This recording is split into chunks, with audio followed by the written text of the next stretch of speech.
Assalamualaikum warahmatullahi wabarakatuh. Selamat pagi, selamat siang, dan selamat malam. Untuk pertama kalinya saya akan mempresentasikan materi melalui sarana video ini. Saya akan membawakan materi tentang permintaan, penawaran, dan keseimbangan pasar. Untuk itu, izinkan saya memperkenalkan diri saya pertama-tama. Seperti yang bisa kalian lihat, nama saya adalah Citra Resmi dengan nomor induk mahasiswa 64201297 dari kelas 64 2A03 dari jurusan manajemen S1 Universitas Bina Sarana Informatika Simone.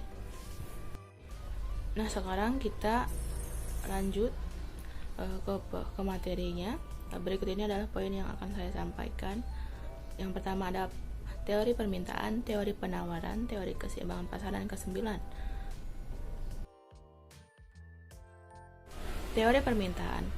Permintaan adalah kuantitas suatu barang ekonomi yang dibeli dari berbagai kemungkinan harga dalam tertentu. Teori permintaan ada tiga macam, yaitu A. Dilihat dari beli konsumen, yang B. Dilihat dari pendapatan real atau nyata konsumen, dan C. Dilihat dari jumlah permintaannya. Yang A. Ada permintaan dilihat dari daya beli konsumen.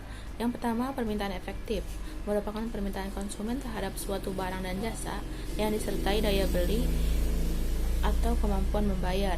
Yang kedua, permintaan potensial merupakan permintaan konsumen terhadap suatu barang dan jasa yang tidak disertai dengan daya beli atau hanya berdasarkan pada kebutuhan saja. Berikutnya adalah B. Permintaan dilihat dari real atau nyata konsumen. Yang pertama adalah permintaan konsumen terhadap permintaan ini adalah permintaan yang dilakukan oleh anggota masyarakat terhadap barang dan jasa untuk memenuhi kebutuhan. Yang kedua dari bagian B adalah permintaan pengusaha yang biasanya berawal dari pengusaha berusaha memproduksi barang dan jasa yang dibutuhkan konsumen. Ketiga adalah permintaan pemerintah bertitik tolak dari pemerintah mengeluarkan belanja untuk kelancaran roda pemerintah, sehingga menimbulkan permintaan pemerintah terhadap barang-barang dan jasa. Dan yang terakhir dari bagian B adalah permintaan luar negeri, terjadi di permintaan datang dari konsumen, pengusaha, dan pemerintah negara lain sehingga mempengaruhi pula permintaan di dalam negeri. Lanjut bagian C dan juga bagian yang terakhir dari macam-macam permintaan, yaitu permintaan yang dilihat dari jumlah pemintanya. Ada dua, yaitu yang pertama permintaan perseorang merupakan permintaan dari seseorang yang memenuhi kebutuhan hidup bersifat beda antara orang yang satu dengan yang lainnya bergantung dari pendapatan dan pendidikan. Kedua dan yang terakhir dari bagian C adalah permintaan pasar dan kolektif merupakan permintaan yang dimiliki masyarakat sebagian keseluruhan dari bagian dalam waktu yang sama. Sesuai dengan kelompoknya, mari kita beralih ke faktor-faktor yang mempengaruhi permintaan. Di sini ada 7 faktor-faktor yang mempengaruhi permintaan. Yang pertama adalah harga barang lain yang berkaitan erat dengan barang tersebut, pendapatan rumah tangga dan pendapatan rata-rata masyarakat, perkiraan mengenai harga masa depan, selera konsumsi, jumlah penduduk, harga barang itu sendiri, dan yang terakhir adalah intensitas kebutuhan. Berikutnya kita akan mempelajari tentang hukum permintaan. Hukum permintaan berbunyi, semakin rendah harga suatu barang, maka semakin banyak permintaan terhadap barang tersebut. Sebaliknya, semakin tinggi harga suatu barang, maka semakin sedikit permintaan terhadap barang tersebut. Ditinjau dari ilmu ekonomi, hukum tersebut cenderung tidak mutlak. Hukum permintaan yang dapat berlaku jika keadaan ceteris paribus, yang artinya memiliki arti hukum permintaan dapat berlaku jika faktor-faktor yang mempengaruhi permintaan tidak mengalami perubahan. Nah, sekarang kita akan mempelajari daftar permintaan. Apa sih daftar permintaan itu? Daftar permintaan adalah suatu tabel yang memberikan gambaran tentang suatu hubungan antara harga dan jumlah barang yang diminta masyarakat, atau suatu kurva atau ciri hubungan harga dengan jumlah permintaan oleh pembeli. Berikut adalah daftar dari permintaan terhadap buku tulis berbagai tingkat harga. Keadaan P dengan harga 5.000, permintaan jumlah yang diminta adalah 200 unit. Q dengan 4.000, permintaannya adalah 400 unit. R dengan 3.000, permintaannya 600 unit. S dengan 2.000 rupiah dengan permintaan 900 unit, dan T dengan 1.000 rupiah dengan permintaan 1.300 unit. Berikut ini merupakan penampakan kurva permintaan dari daftar permintaan sebelumnya. Dari kurva ini kita bisa melihat bahwa kurva permintaan berbagai jenis barang pada umumnya menurun dari kiri atas ke bawah kanan. Dengan kata lain, hubungan negatif. Permintaan keseluruhan daripada hubungan harga dari jumlah permintaan. Jumlah permintaan adalah banyaknya permintaan pada suatu tingkat harga tertentu. Fungsi permintaan merupakan penghubungan antara variabel harga sesuatu yang mempengaruhi perubahan harga dengan variabel jumlah barang dan jasa sesuatu yang mempengaruhi perubahan jumlah barang dan jasa yang diminta. Secara matematis, fungsi permintaan tersebut dapat ditulis dalam bentuk berikut, yaitu QD sama dengan min A P ditambah B, atau PD sama dengan Q min Q ditambah B. Keterangan QD adalah quality demand atau permintaan, A sebagai gradien, B sebagai konstanta, dan PD sebagai price of demand.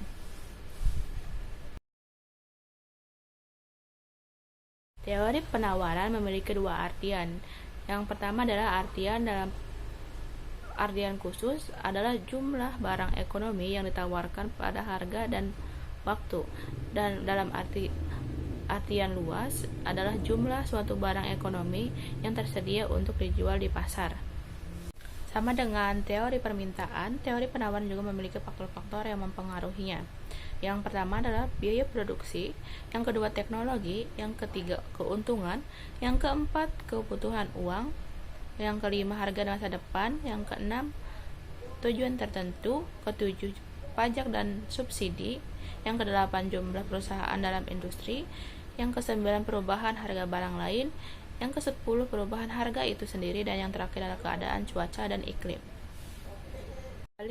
Kembali lagi dengan perhukuman. Hukum penawaran berbunyi seperti ini: semakin tinggi tingkat harga suatu barang, semakin banyak jumlah yang ditawarkan oleh pengusaha, dan semakin rendah suatu barang, semakin sedikit pula jumlah barang yang ditawarkan. Daftar permintaan adalah gambaran yang menunjukkan jumlah penawaran berbagai tingkat harga. Daftar penawaran buku tulis dalam daftar berikut adalah keadaan A dengan harga 5.000, jumlah yang ditawarkan adalah 900 unit. B dengan harga 4.000, yang jumlah yang ditawarkan adalah 800 unit. C dengan 3.000 rupiah, jumlah yang ditawarkan adalah 600 unit. Dan D 2.000 rupiah dengan jumlah yang ditawarkan.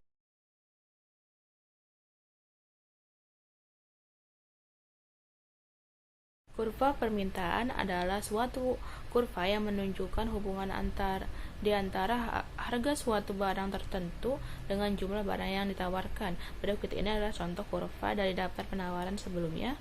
Dilihat dari kurva tersebut bahwa kurva penawaran menaik dari kiri bawah ke kanan atas. Penawaran keseluruhan. Kurva penawaran jumlah barang yang ditawarkan adalah jumlah barang yang ditawarkan pada suatu tingkat harga tertentu. Fungsi penawaran ini merupakan bentuk matematis untuk menyusun daftar penawaran pada berbagai kemungkinan tingkat harga.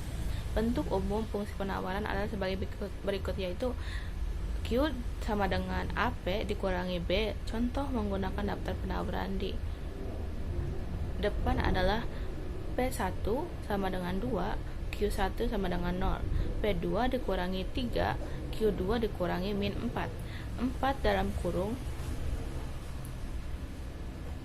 P dikurangi 2 dan tutup kurung sama dengan Q. P4 dikurangi 8 sama dengan Q. Jadi fungsi penawarnya adalah Q sama dengan 4P dikurangi 8.